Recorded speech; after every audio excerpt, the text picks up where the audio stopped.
What's going on, everybody? It's Nice Pants Lance, and we're still having our Softail party. It's time to hop on the 2012 CVO Softail Convertible. This thing is awesome. My bro is nice enough to let me take this for a ride. Thing's got a Screaming Eagle 110 cubic inch motor, so this is the real deal. This is the big bad twin cam. Now, a lot of you probably don't know about the Softail Convertible, but this thing's like the Swiss Army knife of cruisers. It's got a detachable mini fairing. What do they call that? All right. Yeah, but it's still got the music. It's got the sound system.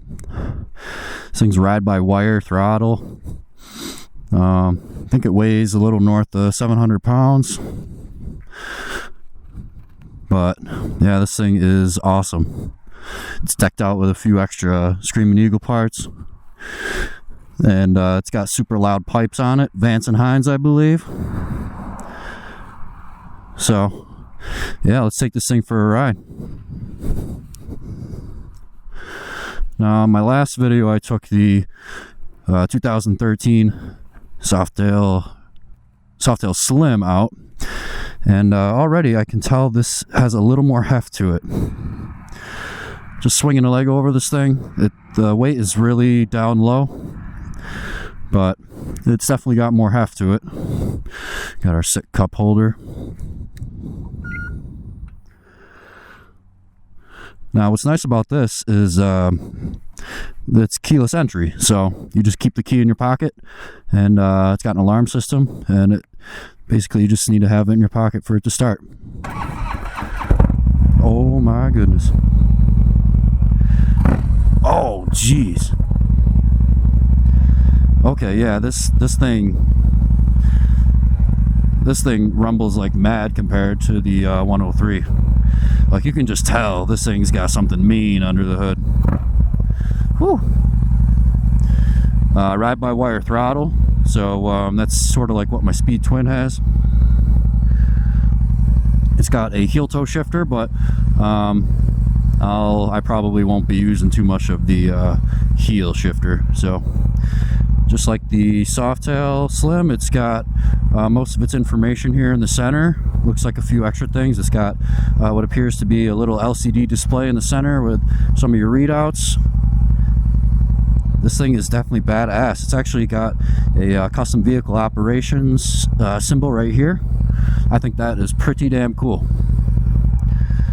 This is probably one of the most expensive bikes I've gotten a chance to ride, so pretty excited. Oh yeah. Yeah, already I can, it reminds me of the Softail Slim, just the way it feels. Okay, let's go. Oh man, the pull on this. Oh, found neutral. There's neutral. Oh my goodness.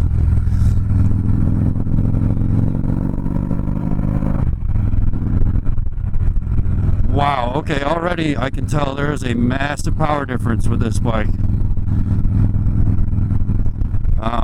The pull that it has down low, it feels very similar to the Softail Slim, but it's just even more pronounced. I mean, the responsiveness down low.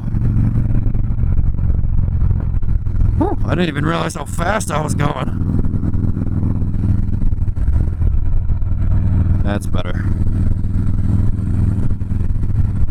So I like this compared to the Softail Slim. It actually gives you a readout. So you just have to look down and it shows you how fast you're going, and that's that. On the Softail Slim, it's got more of a dial with just a single digit. So, you know, instead of 10, 20, 30, 40, it's 1, 2, 3, 4. Oh my goodness, it doesn't even matter where you are. You could be just lugging it. Like on my bike, if I was this low on the RPMs, I would be lugging the motor. Like, my bike would not be happy at 2200 RPM.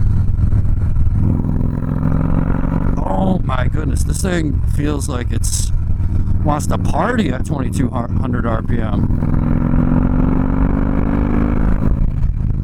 Wow.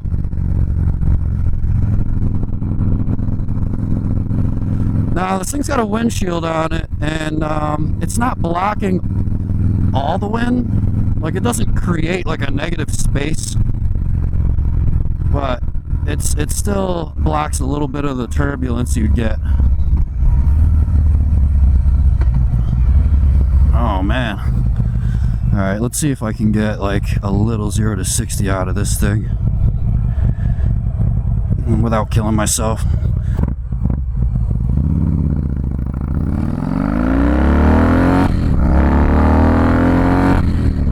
Damn.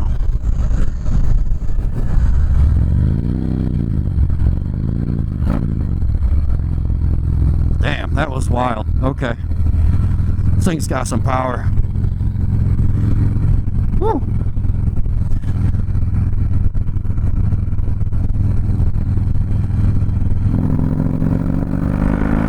Oh my goodness, this thing pulls. I don't know how many times I've said that so far, but I can't stress it enough.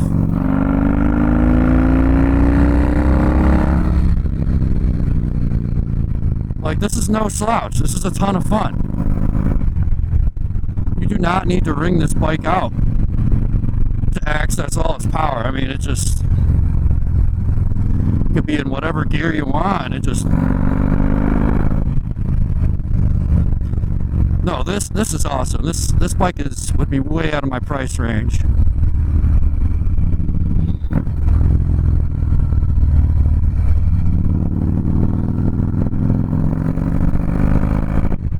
But man, if I had the opportunity to take a bike like this on a 1,000-mile journey, this would be great.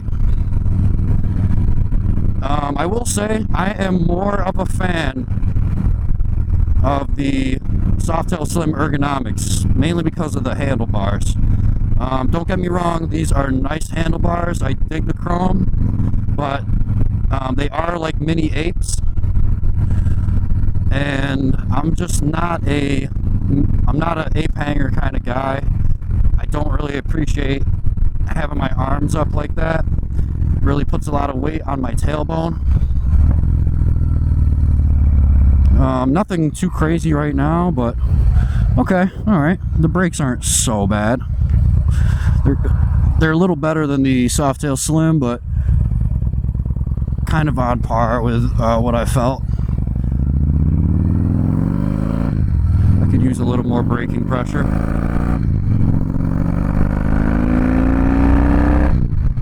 Not like you're going to be doing crazy stuff on this bike, but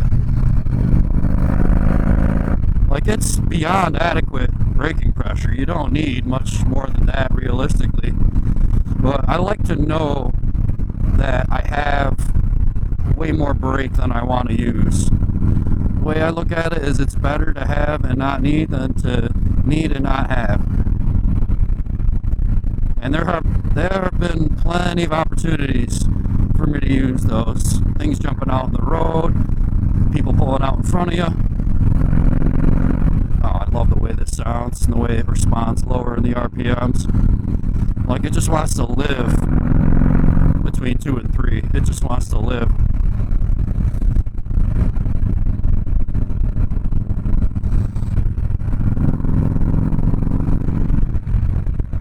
This thing definitely has way more power.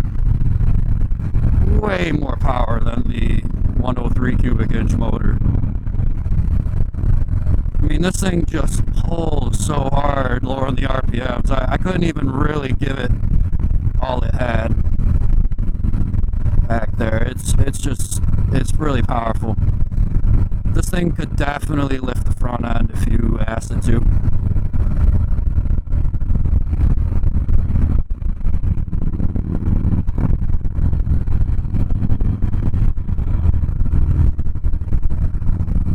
You know, this is a fly-by-wire throttle, but it's very intuitive.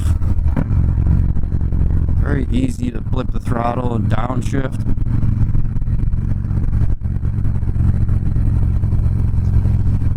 Because of the way the handlebars are, it takes a little more input out of your hands to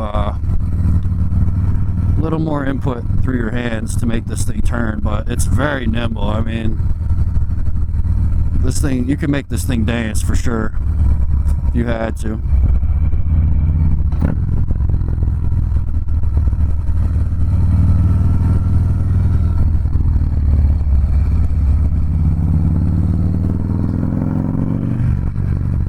You know, I will say, even though that did dive into the turn better than that Softail Slim, I will say it's that lean angle is definitely not there. I got pretty dang close to scraping the pegs coming around that turn.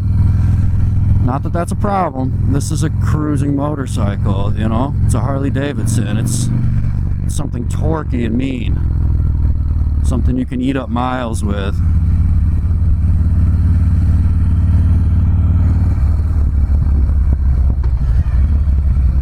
Now it is air cooled, just like the 103, but this has a feature on it called cylinder deactivation. Now because this is air cooled, it gets a little hot, so Harley put a feature on this bike called cylinder deactivation, which shuts down one cylinder. So it supposedly runs cooler, and I believe I can feel that the throttle can actually roll forward a little bit more. I think that's probably how you activate it, or maybe that's how you turn off the cruise control. I'm not quite sure, but I thought that was a nifty feature that I don't think the 103 Softail Slim has. Oh man, this bike I would not recommend to a new rider at all. This has got more than enough power to get you in trouble. And yeah, definitely you'd have to be used to a cruiser like this to keep yourself safe.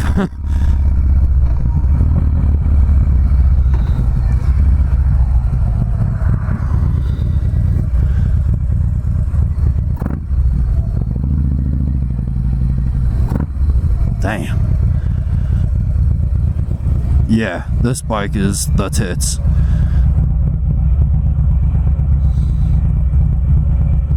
Where's neutral? Where is it? There it is. Okay.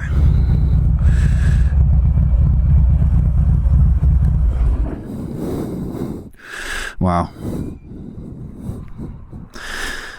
I can definitely tell you right now, this Softail Convertible compared to the Softail Slim, this bike is superior in light touring. I mean, it's got the windshield, the music,